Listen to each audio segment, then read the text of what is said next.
salaamaaleykum mbokk internet référence actu dalal leen jàmm ci seen beneen numéro 77 namoon nañ leen donc ñu ngi tàmbalee numéro bi ak suñu naataango di Mouhamed Sissoko suñu confrère ñu bàyyi ko mu nuyoo. Omar da nga def ñu ngi lay nuyu. ñu ngi nuyu suñu internet yi di ñu suivre ci référence actu di ñu suivre seen émission 77 di kontaan di taseet ak yéen di waxtaan ci actualité. wax nga ko dañuy waxtaan ci actualité bi te bi si njëkk nag ci langue politique la ñu ngi fan yëpp di suivre installation nouveau maire yi nga xamante ne moom la ñu leen ñoom lañ samp ci élection locale yi mujj tey jii boo xoolee environnement bi installation yi gis nañ si gën a fës nag tey jii nii ñu ngi installé kii di monsieur le maire Barthélémy Dias fan yi gis nañ installation fële ci Ziguinchor Ousmane Sonko gis nañu aussi lu mel ni Ahmed Aïdara c'est des nouveaux maires yi nga xamante ne peut-être élection locale yi ak li ci xew tax na ñoom yàlla def nañu nekk ay maires boo xoolee les nouveaux maires aussi la participation massive des jeunes ñu ngi koy encourager du loolu boo ko xoolee ban jàng nga ci am. jàngat bi ci am Omar kontaan retrouver la ñu def émission parce que c'est un plaisir de partager ak yow. dama lay fàttali am na set yi ñu mujjee def. dama soon wax ni. élection yi résultats yi mën naa la wax ni muy demee mooy dans la plus grande majorité le président de la République ak sa coalition dañuy gagné ñoo ëppale commune yi mais dañuy perte Ziguinchor Dakar et quelques grandes villes. loolu laa waxoon. Oui, c'était prévisible. C'était prévisible. Oui, oui. Et la surprise nous est venue à Guédiawaye. L'autre surprise peut-être à Rufisque, mais la très grande surprise est venue de Thiès. Donc, il n'y a pas trop de surprise. Maintenant, la petite installation, c'est la logique. Surtout aussi avec les discours. Aussi, nous avons entendu vraiment des discours motivants, encourageants. C'est la logique, vous pouvez installer. Maintenant, petit profil, moi, indi discours. Par exemple, quelqu'un comme Ousmane Sonko, il s'est fait connaître par le terme changement de système. Comme Abdoulaye Wade nous indi au shop, nous devons sortir le système, c'est la même chose. Yeah, oui. C'est la même chose. L'autre mot, nous c'est-à-dire c'est un processus. C'est un processus. Maintenant, pour Ousmane Sonko, c'était logique de déglu ko ci discours bu mu c'est-à-dire un discours innovant avec de nouvelles propositions, avec une vision.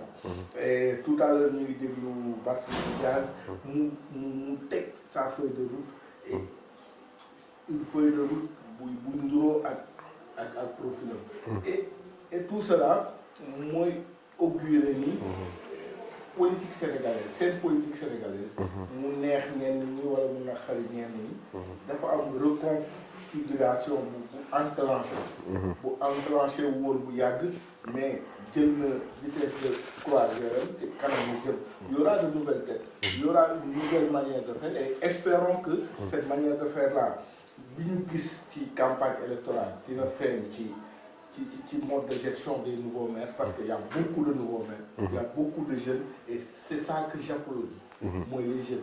Parce que nous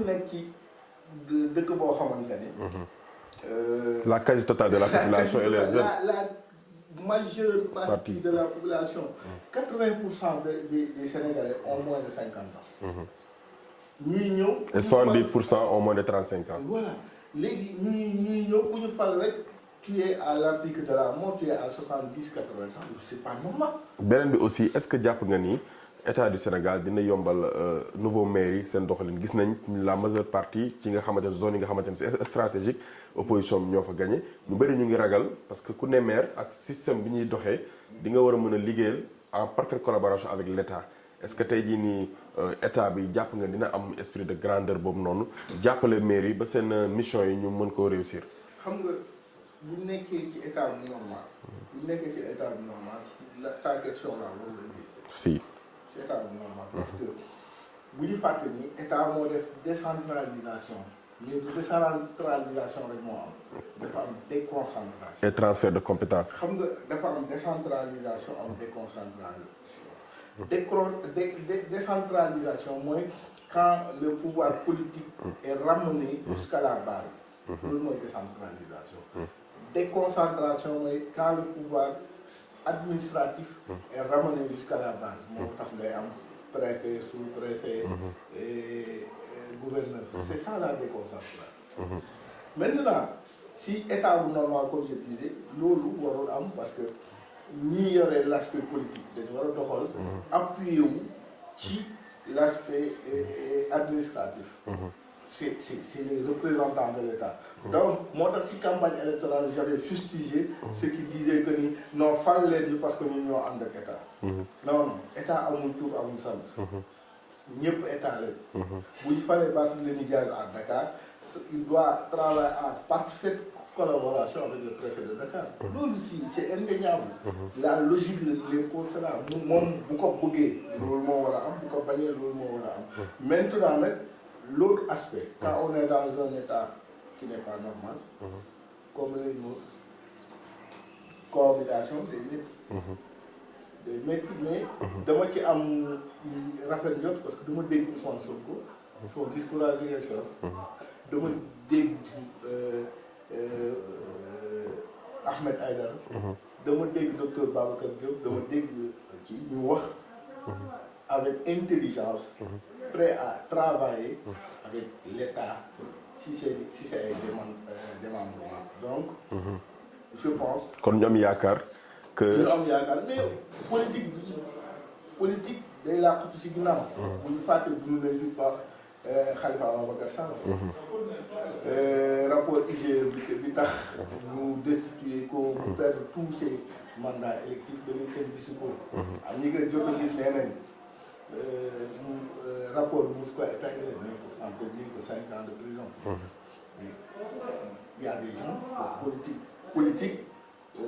Le parti daf leen gënal tout le temps la nation la patrie. C'est ça. Alors que nous, on nous avait promis ici que la patrie sera toujours au-dessus de. Donc espérons que l'État va faciliter la tâche au nouveau maire. ñu dem ci beneen aspect boo xamante ne aspect sociétal la mais aussi c'est politique mooy le conflit Casamance gis nañu récemment jàpp dañ fi en otage suñuy 7 militaires. Récemment avec l'appui de la CEDEAO et de la Croix-Rouge dem nañ fa ak les mandataires pour la médiation ñu libère otages yooyu mais ci loolu noonu am na Sénégal yu bëri yu ko ñaawal parce qu'il y avait des vidéos qui avaient circulé plus de 30 ans de conflit est-ce que tey jàpp nga ni le conflit Casamance méritait pas ñu def ci benn taxaw seetlu def ci assise une bonne fois pour la paix en Casamance. man fi may commencer mooy le conflit n'existe plus il y a que des bandits des coupeurs de route des trafiquants de drogue et de bois qui sont tapis dans la forêt et qui font leur méfait. mais est-ce que tey état nekkul danañ koy yombalal parce que aussi bu dee loolu am. xaaral man c'est ça loolu il faut man dama bëgg ñu leer y a plus de y a jamais eu de guerre y a eu un conflit y a un début de rébellion ça a été étouffé il y a eu beaucoup de dégâts. Donc ça n'existe plus. Donc vous voulez dire que maintenant la guerre en Casamance, le fait de vouloir l'indépendance n'est plus à l'ordre du jour. C'est plus à l'ordre du jour. C'est plus à l'ordre du jour. Et les Casamançais ñoo gën a dañuy afficher leur appartenance bu musul jóg au Sénégal. C'est ça la réalité. Il faut pas que maintenant il y a des bandits, un bandit comme Salif Sadio bu nekk en Casamance ànd ak ay nit di côte di sàcc di jaay yamba di jaay drogue c'est ça la réalité. Maintenant les soldats yi ñu jàpp dégg naa ñu bëri dañuy def kii c'est des soldats sénégalais lañu jàpp qui étaient en mission en Gambie sous tutelle de la CEDEAO. C'est la CEDEAO. Donc quand les gens disent waa CEDEAO non jàpp leen ci non c'est des soldats de la CEDEAO lañu jàppoon. C'est les soldats de la CEDEAO lañu jàppoon. Et je pense je trouve normal que ñu dugal ci je trouve normal que aussi ñu jàppe leen territoire gambien que Gambie dugal ci loxo parce que ñoom lañ demoon jàppale. Maintenant ce qui s'est passé encore je reprends mon mot. mooy le bandit de Salif Sadio. le bandit de grand chemin Salif Sadio qui humilie. Qui tente, mënuñu humilier quoi, qui a tenté d'humilier le Sénégal par ses vaillants soldats. loolu mooy am daf ñu bëggoon humilier moo tax ñoom mu jël ces vaillants jàmbaar la jàmbaar yi nga xamante ne ñooy représenté bravoure Sénégal ñooy représenté engagement Sénégal au moment où le Sénégal est en unité di pousser les lions bugg a casser loolu humilier bi mais mënu ko pour la simple raison que ces gens-là n'ont jamais parce que ñu ngi interviewé kenn ci ñoom ñu ne ko mu ne ñu leen jox mu ne xel mooy lekk ñu ñuy jox lekk mais xel mooy lekk c'est-à-dire c'est des gens vaillants il faut mettre en valeur ça il faut mettre man Salif Sadio je piétine ce qu'il fait je mets en valeur la bravoure de ces soldats-là il faut qu'on parle plus de ça parce que ñooñu ils pouvaient céder ñooñu mënoon nañ waaw wax dangam sam mais dangay xam ne ils sont restés zen. ils sont restés dignes ils ont tenté de leur tuer mais ils n'ont pas pu les déshonorer et tout ça état nag moo war a jël en compte quand des bandits sèment le bordel il faut que l'État les traite comme bandits. Il faut que l'État... J'ai adoré, bon, je dirais pas adoré, j'ai aimé l'introduction,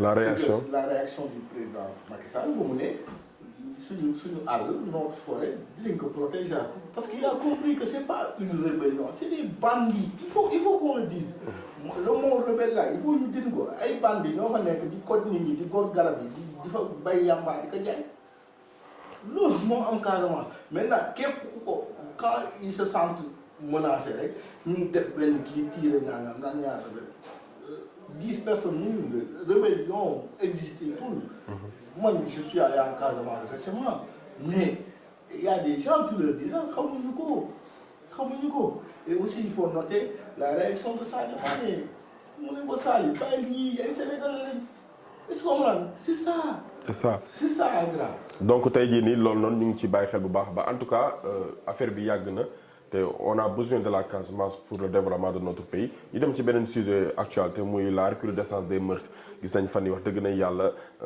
at bi ñuy weesu 2021 ak at bi ñu dugg 2022 bi nombre de meurtres yi dafa gën a yokk fii Sénégal récemment fële à Cambérène bu ñu retrouver une voiture boo xamante ne da am na ku ci nekk un corps sans vie boo xam ne ñu ko dugal ci sac enquête mu ngi dem y a des pistes pour l'enquête mais bu ñu gisee recrudescence des meurtres bi alors que tey jii nii ñu ngi gis ay sécurité yi naître ay initiative quartier yi naître pour ñu jël seen propre sécurité en main en collaboration avec la police mais néanmoins la recrudescence est là pour yow tey lan mooy facteur yi ak aussi lan moo war a nekk une solution pour ñu wàññi loolu noonu au Sénégal.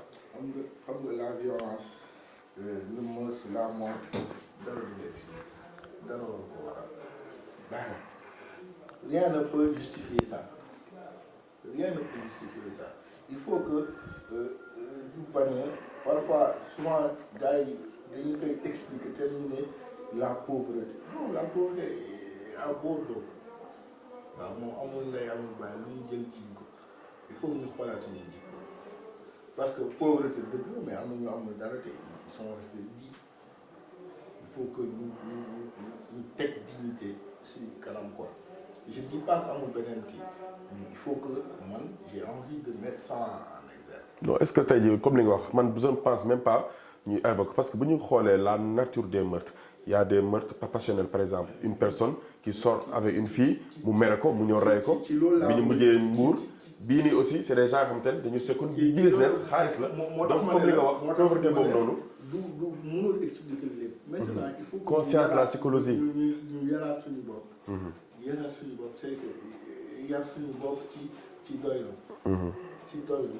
ci mën a retenir suñuy pulsion et la responsable des parents dans tout ça ci foofu laay ñëw ñu mën a retenir ça maintenant boo dëkkee ci parents yoon dañ naan la amoo outil wala même bu dul alal sax donc man su ma ko naree ñàkk ñëppay ñàkk l'extrémisme là le jusqu'à-boutisme là mu baaxul il faut que comment faire Sénégal am na ay borom xam-xam am na surtout ñi xam sénégalais c'est-à-dire man les borom véritable borom xam-xam mooy ñi xam la sociologie sénégalaise te jànguñu tubaab. ñu xam lan la parce que nit am lu mu jomm man Omar yow jomm nga jël la may Omar jomb nga nit woon nga ginnaaw nga ne comme amuma ko dama koy rey jomb xam nga et ñu am éducation boo xam day am une base religieuse. Parce que bu diine tegoo ci nit rek bu diine jëkkoo parce que waxuma diine comme alxuraan comme islam. mais si éducation. diine spiritualisme bu jiitoo ci nit damay déglu benn jeune footballeur sénégalais bu nekk en France binational mu ne moom lu ko jaaxal mooy papaam loo ñëw da koy relativiser parce que papaam Sénégal la juddoo yaroo maa ngi soog a dem foofu. C'est-à-dire le spiritualisme là il faut que ñëw par exemple le spiritualisme moo lay may nga nekk jigéen ba bugg ko takk jox ko sa xaalis mu bàyyi la. nga nangu ndogal yàlla dogalu ko woon ci ñun quoi ma dem seeti leneen xam nga le spiritualisme moo lay may nga ñëw. nga ñàkk. nekk si situation. yàlla may la ko nga nangu ko nga téye sa bopp. effectivement le spiritualisme moo lay may maag Omar dañu seet xaalis. jox naa ko 22 millions mais man am naa fi 5000 francs yoo xam ne maa ko moom ma doylu ci. loolu yooyu il faut que ñu koy def suñu kii mais buñ ne la noo ko amee baax na l'essentiel da nga am dafay garaaw. il faut que ñu dindi loolu que ñu xam ni société du am rek moo fa war a exister. mais société nekkin daf ci am solo. société xam-xam da ci am solo. société mbaax daf ci war a am solo mais mbaax boo xam ne c'est pas pécuniaire. donc ñu wax ci actualité ba léegi di wax ci benn cas boo xamante ne ça a suscité beaucoup de polémique parce que situation bi ak contexte bi mooy le cas du responsable ki nga xamante ne si bannière benn gëm sa bopp la demee woon ci élection locale yi à Médina le nouveau maire le maire sortant qui a été reconduit muy monsieur Bamba Fall ñu gis na nag li ñu daan tuddee transhumance donc mais moom il a expliqué son choix mais le transhumance la ko mën a tuddee mu dem rejoindre le camp présidentiel ba ñu demee ko ministre conseil ban réaction nga si am. waaw Omar bon malheureusement il y a des gens qui n'ont pas encore compris et je pense que parmi ces gens qui n'ont pas encore compris c'est le président Macky Sall moo ci jiitu il n'a rien compris. Il n'a rien compris s'il pense parce que man dama jàpp ba ñu au lendemain des élections législatives des élections locales moom dafa enclencher les élections législatives man loolu laa jàpp avant Bamba Fall pour confirmer dinaa wax Bamba Fall li ma xalaat ci moom d'ailleurs bêtement pour confirmer rek ni après dafa pare rek il s'est rendu parce que doful quoi le président am na ñu muy liggéey il s'est rendu compte que affaire homosexuel yi boo leen voté ñi voté ngeen ñi promouvoir homosexuel a fait beaucoup de mal à sa coalition da ko affaiblir bu baax. waaw léegi moom ci la recevoir ay imam bu Serigne Bara Ndiaye ne duñu ay imam ay à part imam Moustapha Gueye ñi si def ñëpp ay ancien boy town lañ moom moo ko wax c'est sa responsabilité léegi moom mi ngi ci liggéey pour renverser la tendance. Parce que moom jàpp na ni moom pertul et li gars yi gagné woon kon loolu bu ñu jëlee dynamique boobu noonu sa doom bu demee uti bac te musul def bac mu dem amul bac kon c'est-à-dire échoué wul donc président loolu la jàngal xale yi. Maintenant revenir sur Bamba Fall. Bamba Fall il est coutumier des faits ah. Ah bon? Ah Bamba Fall il est coutumier des faits Bamba Fall ku ma àndaloon Khalifa Ababacar Sall. Bamba Fall ba muy fallu pour une première fois maire Dakar maire Médina Bamba Fall n'était pas même il n'était pas le premier conseil le premier adjoint maire du deuxième troisième adjoint maire Birame Sassoum Sy moo décédé mu remplacé ko gars yi nee nañ les gens ont eu peur de sa puissance mystique ñu bàyyi ko mu jàll c'est ça la réalité c'est ça. Donc c'était pas lui qui était. C'était pas lui qui était attendu. mu ñëw après Bamba Fall PS la nekkoon ñëw ànd ak Khalifa Sall bu mu nekkee prison lañ gis Bamba Fall c'est approché du président de la République ñu ngi fàtte dëj bu mu fi amoon ak jaale bi que kii jaale woon Boun Abdallah Dionne ak le discours tenu par Bamba Fall ci jaale doom si jaali kese ah. Donc Bamba Fall bettuñu beneen bi y a quelqu'un comme Barthélémy Dias musu ko wóolu depuis ces événements musu ko wóolu et Bamba Fall bu mu munee Khalifa Sall nekk kaso ak ñoom ñaar lu ñu kii yëpp mu dem rapproché wu ci Macky Sall Bamba Fall bu mu munee Khalifa Sall nekk kaso en 2019 mu ne man kii laa tànn ñi ànd ak man dem leen ànd ak diw moom mu ne ànduma ci Bamba Fall boobu noonu mun na rejoindre Macky Sall muy nekk lu leen bett non Bamba Fall kan la àndal ci élection yi gëm sa bopp lan lañ koy accuser Bougane même bu koy weddi ban accusation moo nekk ci ginnaaw. il est proche du camp présidentiel. c'est ça maintenant nag ku ñuy jiiñ dëmm ngay soccoo yeelu liir c'est ça qui est arrivé mais Bamba Fall warul bett kenn Bamba Fall xam nga dafa am ñoo xam ne dañuy am ambition di ko jaamu Bamba Fall ci la bokk maintenant nag il a gagné waaw Medina jàppale nañ ko mu gagné mais il a rien compris lui aussi. il a rien compris. parce que le président bu comprendre di nga xamante ni mburoog soow bi forox Thiès mën na tane sax li xew parce que Asserine bu ñu demee déjà en 6 mois balaa moo renverser la tendance. parce que Barthélémy Dias. est-ce que ragaloon aussi le fait que Barthélémy Dias nekk maire de Dakar. le fait que le problème yi nga xamante ne élection locale pose na ko. non c'est que Barthélémy Dias bu ñu demee Asserine bi da leen gagnéwaat à Dakar parce que li mu leen gagné il a obtenu le double de ce qu'a obtenu Benno Bokk Yaakaar boo jëlee Dakar Barthélémy Dias nga tekkal li mu am nga boole ñeneen ñëpp lu ñu am Barthélémy Dias moo leen raw. yeneen candidat yëpp à la ville de Dakar li ñu am boo ko boolee Barthélémy Dias moo leen raw donc c'est pas ça maintenant que non Sénégal mosu leen soxal Sénégal lu tax Sénégal ba mu leen soxalee après 2012 Bamba Fall desul di ànd ak Macky Sall boobu Macky Sall moo nekkoon président de wala. moo nekkoon président du il a quitté Benno Bokk Yaakaar pourquoi.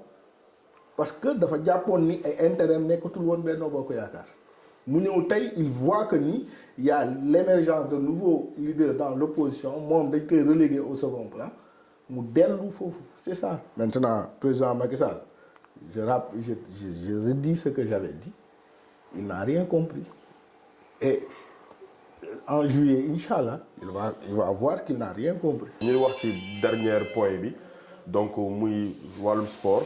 Après le sacre des Lions, la Coupe d'Afrique, les Sénégalais sont conviés à la cérémonie d'inauguration du nouveau stade bu bees bi nga xamante ne fële Diamniadio un bijou c'est ce que bon personne le dit donc tey jii nii ñu invité Sénégalais le 22 février bii nii. tey jii nii donc noo jàngatee infrastructure boobu ci wàllum sport ban impact la mën a am suñu sport sénégalais. Impact bu positif man damay jàppe stade bi comme l'étoile bi ñu gagné keroog.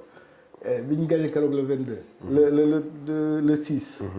étoile boobu noonu ñu ne day nekk mooy nekk stade bi c'est l'étoile qui est venue pour ça maintenant stade bi c'est bon pour le sport parce que man visité naa ko. j'ai vu benn structure bu moderne. boo xamante ne ñun ñëpp. yàgg nay wax mais infrastructure yi Sénégal am premier d'Afrique première nation africaine en football depuis 3 ans te amul sax stade bu baax bu mu recevoir je pense que avec une très bonne gestion loolu war naa jeex. man benn question foofu laa posé par rapport à stade bi si on voit la rapidité d'exécution du stade chantier bi duréwul au maximum 2 ans tey stade Léopold bi nga xamante ne yàgg na fi nekk ñu war ko réfectionner pour yow tey engagement bi ñu jël ba taxawal stade boobu noonu bu ñu ko jàppoon noonu bu dañoo réfectionner stade Léopold stade bu yàgg wala yeneen stade yi nekk comme le cas de Demba Diop. mais il faut dire que gars yi li ñuy wax ni du loolu moo am le stade là 2019 lañ teg premier bi c'est-à-dire def na 3 ans. 3 ans oui mais stade Léopold Sédar Senghor. stade Léopold Sédar Senghor ak yeneen stade yi problème de gestion lañu am ci stade yi moo tax ma mettre en accent le problème de gestion. il faut pas defar baax na mais entretenir moo gën defar par exemple stade Amitié Léopold Sédar Senghor bu ñu ko entreteniroon kon instant bi nii dañ naan am na ñaari stade yu baax parce que defar nañ ko fii jox nañ ko fi benn entrepreneur ñaata yoon mu defoon fi benn inauguration jaay ñu ay caméras de surveillance fan la mujj. Moi je suis allé là-bas j'ai tourné une émission là-bas mais mu gis ni ma gis foofu c'était benn délabrement avancé ba ñëw ba ki jiite stade bi daf ñëw na bu leen filmer yenn détails yi pour vous dire que c'est et aussi damay romb foofu bu gisee foofu c'est presque mbarit la xam nga donc il faut que ñu commencer di xalaat ci gestion. il faut que ñuy commencer di ci xalaat parce que bu ñu dul def gestion rek lu ñu tabax après ren déwén ñu ñàkk ko. c'est important donc tey jii li nga wax gestion bi ñu ngi koy xaar aussi après l'inauguration du nouveau stade ñu xool ni ñu koy toppatoo entretenir ko comme li nga wax c'est un bijou c'est une fierté pour le Sénégal mais aussi pour l'Afrique donc tey li lañu amoon ci seen émission c'est ñu bàyyi la Mouhamed Cissokho nga tàggatoo ak mbokk internet yi. Omar kontaan trop ci waxtaan ak suñu internautes yi sur les actualités phares yi nga xamante moo xew ci réew mi.